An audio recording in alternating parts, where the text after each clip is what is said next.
আচ্ছা বলেন তো ভাই, বাঘ দেখতে ভালো না বাঘিনী দেখতে ভালো? বাঘ, রয়্যাল বেঙ্গল টাইগার, ভাবই আলাদা। সিংহর ক্ষেত্রে দেখেন ওটাই তাই। মুরগ আছে, মুরগ, মুরগির মধ্যে মুরগ দেখতে ভালো না মুরগি দেখতে ভালো বলেন তো? মুরগ দেখতে একটা ভালো লাগে না ভাইজান? কত স্মার্ট, কত সুন্দর, লেজ কত সুন্দর, ভাব নিয়ে হেঁটে বেড়ায়।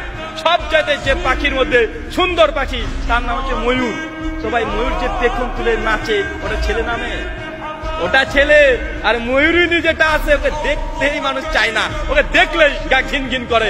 আরে গোটা সৃষ্টি জগতে আল্লাহ সুবহানাহু ওয়া তাআলা যত প্রাণী সৃষ্টি করেছে সবগুলো পুরুষ সুন্দর, কিন্তু মানুষের বাচ্চা মানুষ তুমি বুঝবে না, ওর মেয়ের পিছনে ছুটে বেড়ায়, ও মেয়ের পেছনে ছুটে বেড়াচ্ছে। ওটা ডুপ্লিকেট। কুড়ি হবে ও বুড়ি হয়ে যাবে, আর ছেলেরা কুড়ির পরে স্মার্ট আরো হয়ে যাবে।